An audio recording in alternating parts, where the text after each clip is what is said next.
नमस्ते। आज हम एक बहुत ही दिलचस्प कहानी सुनने जा रहे हैं। एक ऐसी कहानी जिसमें अमरता की खोज है, एक ऐसा जहर जो पूरी कायनात को खत्म कर सकता है, और एक ऐसा गठबंधन जिसकी कोई कल्पना भी नहीं कर सकता। जी हाँ, ये कहानी है समुद्र मंथन की। लेकिन सोचिए, इस पूरी कहानी के दिल में एक सवाल छुपा है जो आज भी उतना ही मायने रखता है कि अमरता की असल कीमत क्या होती है। और इसका जवाब शायद आपको हैरान कर दे, क्योंकि जानते हैं, हमेशा की जिंदगी पाने की इस दौड़ में सबसे पहले जो चीज हाथ लगी वो थी एक ऐसी तबाही जो सब कुछ मिटा सकती थी। तो चलिए कहानी की शुरुआत वहीं से करते हैं, उस संकट से जिसने इस पूरी गाथा को जन्म दिया। और वो संकट था हल्लाहल विष। देखिए, ये कोई मामूली जहर नहीं था। इसकी सिर्फ एक बूंद में इतनी ताकत थी कि वो पूरी सृष्टि, पूरी कायनात को भस्म कर सकती थी। मतलब सब कुछ दांव पर था। और यहीं से एक हीरो की एंट्री होती है, एक ऐसे देवता की जिसे पूरी दुनिया को बचाने के लिए ये जहर पीना पड़ा। पर सवाल तो ये है कि ऐसी नौबत आई ही क्यों? आखिर ये सब शुरू कैसे हुआ? तो चलिए जरा पीछे चलते हैं और समझते हैं कि देवता इतने बेबस और लाचार क्यों हो गए थे, और उन्हें आखिर करना क्या था। देखिए, ये सब शुरू हुआ एक बहुत ही छोटी सी बात से। एक ऐसी घटना जो मामूली लग सकती है। हुआ यूं कि ऋषि दुर्वासा ने एक दिव्य माला दी जिसका अनादर हो गया।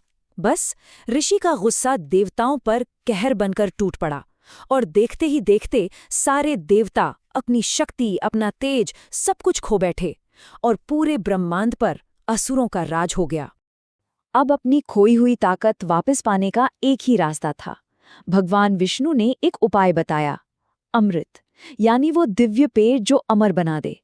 पर एक दिक्कत थी, ये अमृत क्षीर सागर यानी दूध के महासागर की गहराइयों में छिपा था। लेकिन यहाँ कहानी में एक ट्विस्ट आता है। देवता अकेले ये काम कर ही नहीं सकते थे। उन्हें मदद लेनी पड़ी, पता है किसकी? अपने सबसे बड़े दुश्मनों की, असुरों की। क्योंकि अमर तो दोनों को ही होना था। और बस यहीं से इतिहास के सबसे अनोखे और कह सकते हैं सबसे अजीब गठबंधन की नींव पड़ी। तो अब बात करते हैं उस असली काम की, उस प्रक्रिया की जो खुद में ही एक पूरी महागाथा है, यानी समुद्र का मंथन। और ये कोई छोटा मोटा काम नहीं था। सोचकर देखिए, एक विशाल मंदार पर्वत को मथनी बनाया गया, सांपों के राजा वासुकी रस्सी बन गए, और जब वो भारी भरकम पहाड़ सागर में डूबने लगा तो खुद भगवान विष्णु ने एक विशाल कछुए का रूप लिया और उसे अपनी पीठ पर टिका लिया। फिर एक तरफ देवता और दूसरी तरफ असुर वासुकी को खींचकर समुद्र को मथने लगे। और जरा एक पल के लिए वासुकी के त्याग के बारे में सोचिए। उनका शरीर रस्सी की तरह इस्तेमाल हो रहा था, दोनों तरफ से जोर से खींचा जा रहा था। कितनी पीड़ा हुई होगी उन्हें। ये वाकई एक बहुत बड़ा बलिदान था जो हमें अपने कर्तव्य के बारे में बहुत कुछ सिखाता है। और ठीक यहीं कहानी एक खतरनाक मोड़ लेती है।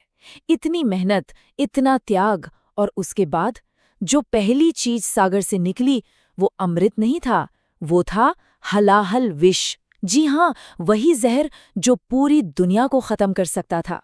तो अब सवाल ये था कि इस तबाही से कैसे बचा जाए, और इस जहर के बाद सागर से और क्या-क्या निकला। जब सब डर के मारे कांप रहे थे, कोई कुछ समझ नहीं पा रहा था, तब भगवान शिव आगे आए। उन्होंने पूरी सृष्टि को बचाने के लिए वो जानलेवा जहर पी लिया।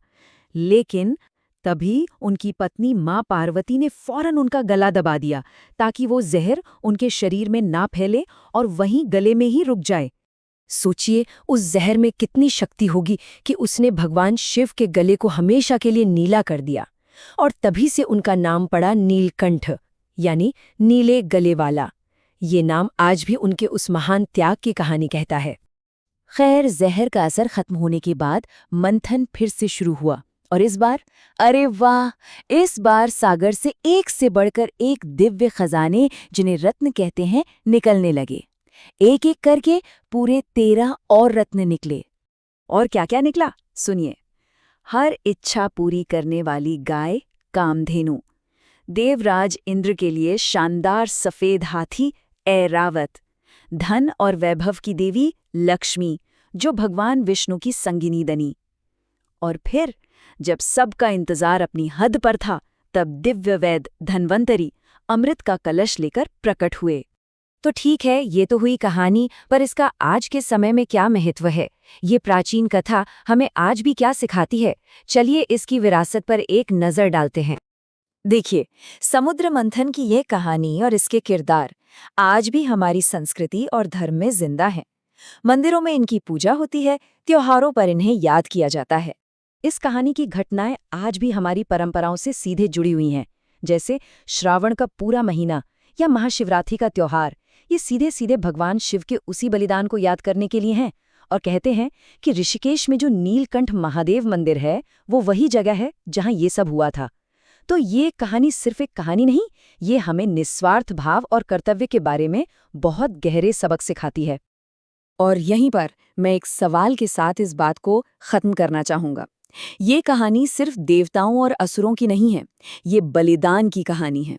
ये हमें खुद से पूछने पर मजबूर करती है कि हम अपने जीवन में किसी बड़ी भलाई के लिए कौन सा जहर पीने को तैयार हैं। इस पर सोचिएगा जरूर।